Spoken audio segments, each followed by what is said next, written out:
Hey guys, so finally we got to the Survivor episode this season with the mix-up, and I have to say I'm still not impressed with the season, and I'm kind of annoyed that it was hyped up so much at this point. Like, I was enjoying Philippines far more by this point, and I would say the season's like quite average right now, so unless something like really big happens or really amazing happens, I still think the season is just gonna be like a decent season with cool familiar faces, but in terms of moves and strategy and even just like the luck of the game, I'm not really impressed. But then again, the hype is keeping me watching, although who am I kidding, I'd be watching anyway. So anyway, that's my 2 cents on the season so far.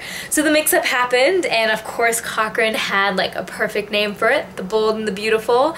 That was definitely like a bad luck, good luck, depending on which tribe you're on. I mean, the Fans tribe, the Gota tribe now is ridiculously strong. I mean, aside from Sherry, they are all beasts, and Sherry is not to be dismissed either. Like, she's good too, you know, like she holds her own. At least the others got the better tribe, like the better camp, sorry, not tribe, because clearly they did not. I don't want to put too much weight on like physical strength. I mean, I know that like, I guess this was a physical puzzle too, and I know that you can still do well without being like physically strong, so I don't want to say like it's totally unfair, but it's definitely leaning towards Gota's favor right now, at least until the merge. I am really happy that Brenda and Eric get another like chance in the game, although to be honest, they don't even really need it at this point. Like, the fans are minorities in both tribes, so they really don't, unless the fans come up with some drastic strategy here, which they obviously didn't do, then they really don't stand much of a chance at this point. Speaking of the fans, like, except for Julia, every single one of them ran their mouth entirely to all the favorites. Like, I kind of get why Eddie and Reynolds would, because they were going to flip anyway. That was obvious. They were on the outs. And as in that respect, I guess Sherry would have to as well, seeing as she was the only remaining fan. But still, you can still manage the information you give out, because they're not helping themselves right now at all. And so yeah, and that's also what got Matt out, you know? Cochrane actually had like a good point. If they did have the idol, they were sure Matt wouldn't have it, and they couldn't risk, you know, I mean, I guess you could like split the votes, la la la, but what's the point, you know? Why not go with the sure bet? So I understand why they did that. I think it was a smart move. I don't get why Julia wanted to vote Dawn out. I feel like Julia, Matt, and Michael could have done a little bit more to try and infiltrate the favorites tribe and like at least get, you know, at this point, like, they saw there must be cracks. They could have at least tried that. I know that they wouldn't have been able to, at least I don't believe they would have, but they could have at least tried. At this point, like, Julia, what is the point of saying let's vote Dawn? Like, that's, I don't know. They're not playing to win, and I think that's my biggest criticism of the fans now. I think they're trying to like save themselves for another 3 days, and unless like it's 2 fans that people are like kind of on the fence about and like fill up at the end, I don't think fans have a chance of winning right now. But moving on to the favorites, Corinne was nominated for Player of the Week, and I really don't see that. Like, I have to admit, Corinne's original season is one of the seasons I hadn't seen before, so I'm not as familiar with her gameplay, but I have heard that loyalty is a big thing for her.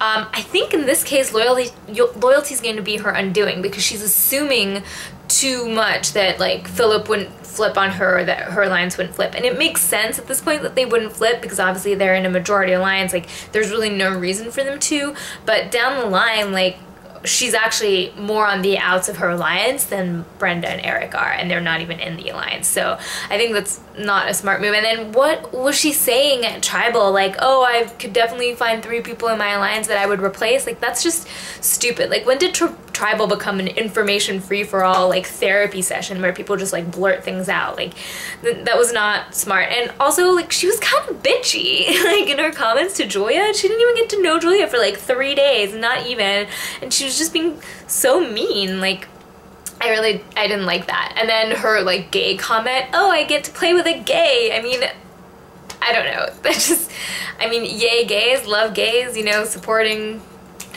all of that, but still, I don't know, that just kind of rubbed me the wrong way. Yeah, so Otherwise, I mean, that's pretty much the gist of this episode.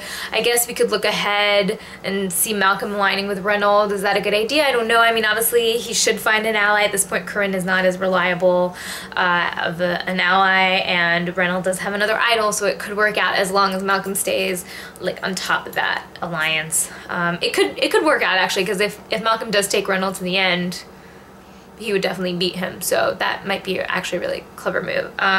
Quote of the week, Malcolm being an experienced liar when it comes to women. I didn't really appreciate that. My heart got a little like vexed there, but it's okay, I'll get over it. I'm glad he's not falling into Andrea's.